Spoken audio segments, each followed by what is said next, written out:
in '79. So he's had a really good career here, playing well.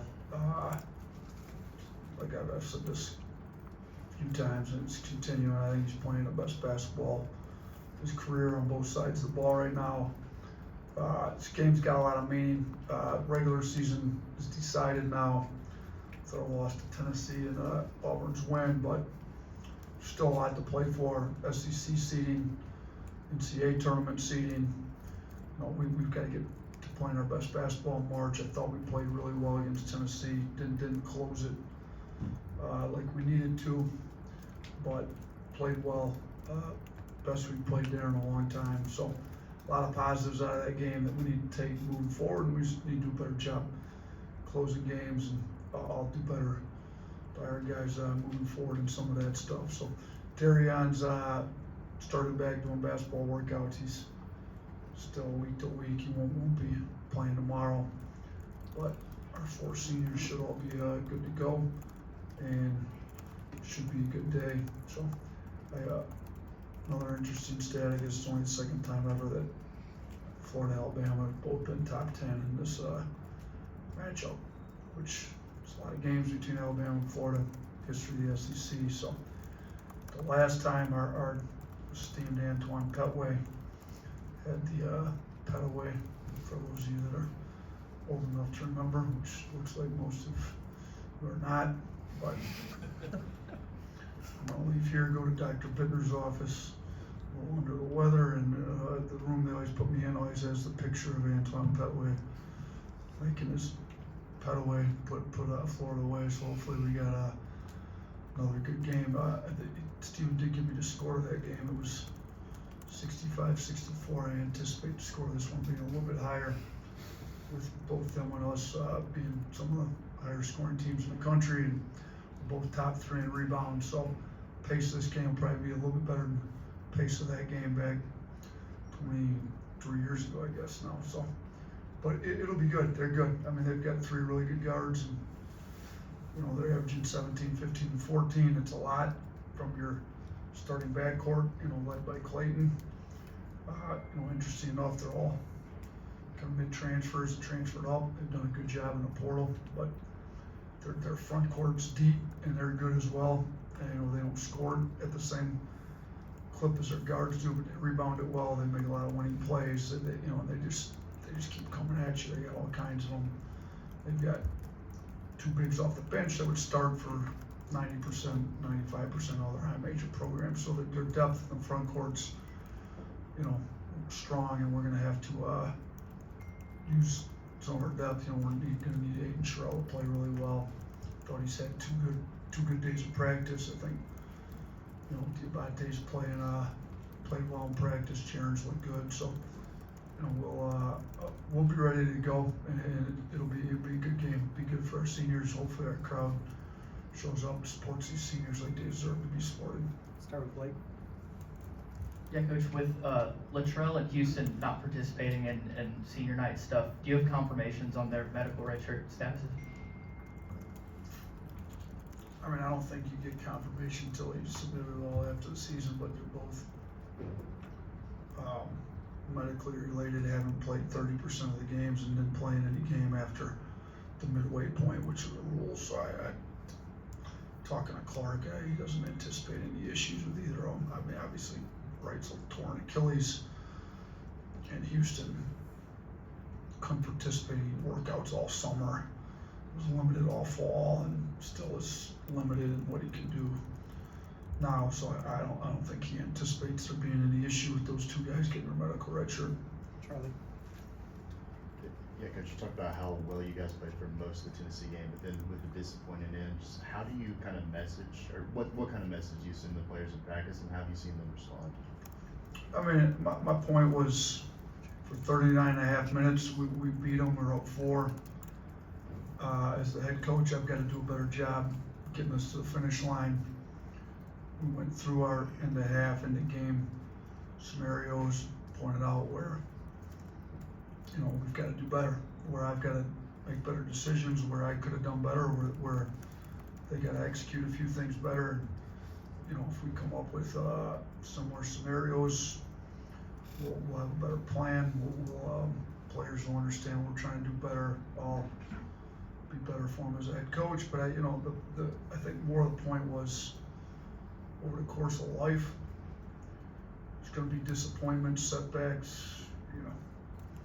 Not get a job you wanted, you get fired from a job.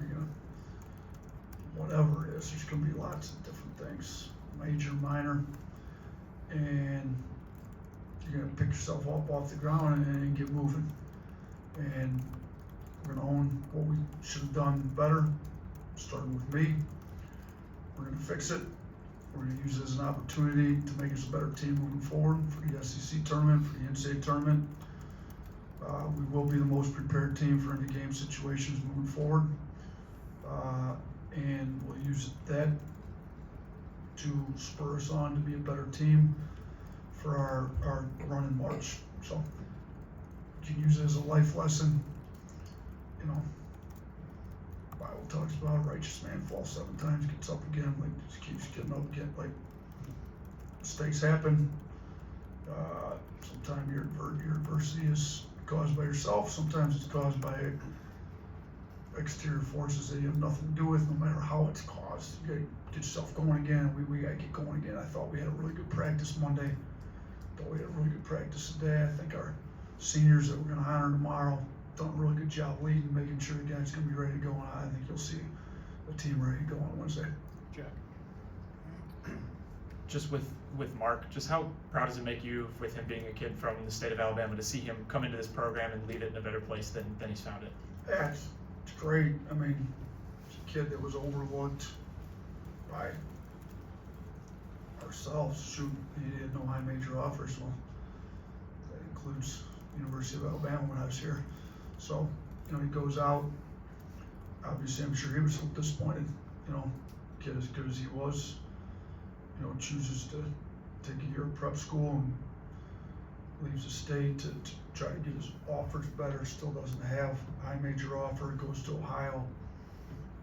If you go look at the beginning of his freshman year, didn't play much. I think he had some DNPs, to be honest with you. Kind of had to fight his way into the rotation. Did that. Didn't shoot it great his freshman year. I believe he was 28% from 3 his freshman year at Ohio. Put a ton of work in, turned himself into a very good shooter going into his sophomore year. Had an unbelievable year, and had plenty of high major offers after that. When he went in the portal, we were fortunate enough to bring him back home, and the 3 years he's been with us, we were the #1 overall seed his first year. He was the second leading scorer behind Brandon Miller, who's a pretty good basketball player. We won the SEC regular season tournament. And then the following year, we make the first Final Four ever in school history, and now we put ourselves in a spot to make another big run. We're still in play to win the SEC tournament, still in play to make a deep run in the NCAA tournament, contend for a national championship, and that's the goal, that's the plan. And I think that the fans here should come out not just to recognize Mark, but it would be great to show him the recognition he deserves on senior day, being a kid from Alabama who's elevated this basketball program to heights never seen, particularly making the Final Four. Obviously, it's the first time ever in school history, but he's got 3 other guys with him that have had great careers, even though a little bit shorter than his, all on their own right here. Chase. I want to ask you about the block versus charge call that seems to be like eternally controversial in the sport. It seems like a lot of crews just reflexively call the block. So I'm wondering if you as a coach, do you ever question whether or not you should coach guys to take the charge just because it's so hard sometimes to get the offensive foul call? So that all changed when they changed the rule at the beginning of last year. There was a lot of charges called in college basketball. And it was a dangerous play, in my opinion. Like, guys would be sliding under. You get some of the best athletes in the world going up to dunk, lay it in, kid slides up under them, they fall. They completely eliminated that. You don't even see kids really trying to take that anymore, because anything that was remotely close is now called a block. So there's a time and a place today, and you're probably referring to the off-ball charges. I do think we're still drawing a decent amount of on-ball charges. Series where you take the elbow and move your feet. It's more the help side where they come over, and with the way they changed the rule, you gotta have both feet established before the offensive player's last step hits the ground. It's hard to get there. What's better, in my opinion, especially when your bigs are more often than not kind of the low man coming over to help, is just to come over and go vertical, jump straight up and down. You know, if you technically go straight up and down, A to A, like I thought Grant did at the end of the game there, it's not supposed to be a foul, and I think you get better success doing that than you do trying to take a charge, because if it's not distinctly there with both feet set before they put their last step down, it's going to be a block every time. So, and if there's any contact in the restricted area, you know, they got to be all the way out, then it's an automatic block too. So you got to be outside the lane set. It's hard to do. There's not very many off-ball charges taken anymore. So we, you know, we used to have some guys take lots of them in practice. We really don't have that many taken in practice anymore either, to be honest with you, just because it's not, you know, sending guys to the free throw line on blocks. Those end up being and ones too often. So we've more taught that verticality than we have come over to take charges with our bigs. Nick? Yeah, last season, you guys, before the NCAA tournament, lost 4 of your last 6. Does the way, and then you obviously went to the Final Four, does the way that last season ended going into the tournament change how you view or coach or view issues late in the season? I mean, the thing it reminds you of is that there's always room to grow and get better, both as individuals and as a team. So, yeah, we had a tough loss at Tennessee. Lots of things we did well and a few we got to do better at. There's plenty of time to get better at them. Let's clean up what we got to get better at. Let's be the best team we can be. Let's just keep learning and keep learning. We say it all the time. Last year was maybe the best example we've had of it around here. Just keep getting better, keep getting better. Doesn't matter whether you've lost 4 or 6, lost 2 in a row. Let's make sure we're better on the next game out. Give max effort on everything we got, and let's see what happens. And made a Final Four run. So, you know, we're even more battle tested this year than I think we were last year, with a much tougher SEC. We've got 2 unbelievably tough games coming up here to close out the regular season, and we'll be as battle tested as any team I've ever had going into the SEC tournament.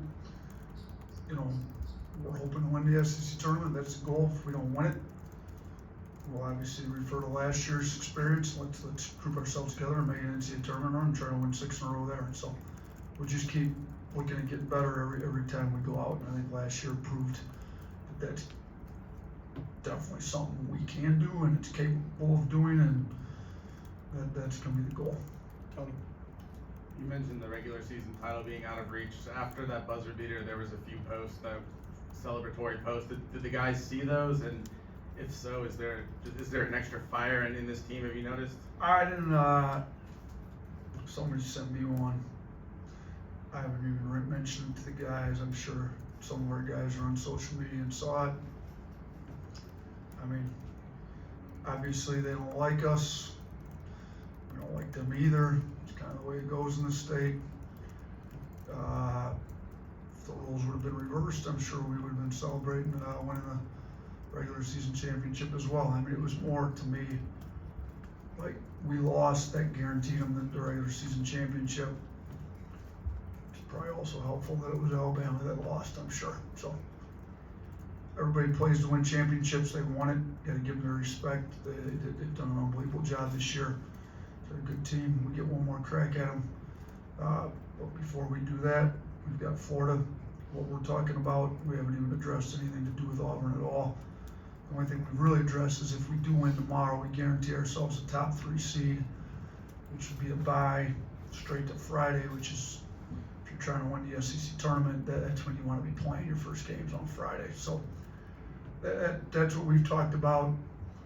You know, if some of the guys wanna bring up that other stuff going on Saturday, that's up to them. I'm not gonna dethrone Auburn celebrating winning the championship. We were trying to win the same championship they just won. Two more, Will. Coach, when you talk about that 1 seed for the NCAA tournament, potentially still a possibility depending on the result in these last two and then the SEC tournament, obviously, has that factored into your message any with the guys as you talk about what you want to see them do well and execute down the stretch? You know what, I briefly mentioned it, not a whole lot. I really want to just focus in on what it's gonna take to beat Florida with really the SEC tournament coming before the NCAA tournament. If we do what we're supposed to over the next week and a half, that 1 seed will take care of itself. If we don't, and we're a 2 seed, we're gonna have the same mindset going in the tournament as if we're a 1 seed. Whoever gets put in front of us, you know, let's make a run. So, but I will say, you know, one seeds are 1 seeds for a reason. They're playing good basketball. We need to be playing our best basketball come March. That's really the goal. So let's get to the point where we are playing currently the best basketball we played all year, and I think we're close. Honestly, if we had closed that Tennessee game, that would have been one of our best games on both sides of the ball, and we were 30 seconds from closing it. And if those 30 seconds spur the coaching staff, the players on to being a much better situational basketball team in the game, into half, you know, we did mess up the end of half too, deal. So if that game spurs us on to be the best team at those situations, and that spurs us on to win some games in the NCAA tournament, may have been the best thing to happen to us. Last one, or, Has the leadership from the seniors ahead of tomorrow's game been any different than previous games, would you say? I mean, you know, after a tough loss that could linger, I think I've seen a lot better energy, leadership. You know, we've referenced this before, but last year when we lost to Tennessee at home, and that eliminated us from, it didn't eliminate us, but it made it a lot tougher to win. It took it out of our hands last year when we lost to Tennessee at home. We were no longer in full control of our own destiny as to whether we win the SEC regular season or not. Losing to Tennessee, when it got taken out of our hands, I didn't think our reaction going down to Florida was very good. This year, that one took it out totally in our hands, out of our hands, nothing, we can't win it. I thought the reaction to preparing for Florida Monday and today was a lot better than what I saw last year. thank you, Coach. Thanks, everyone.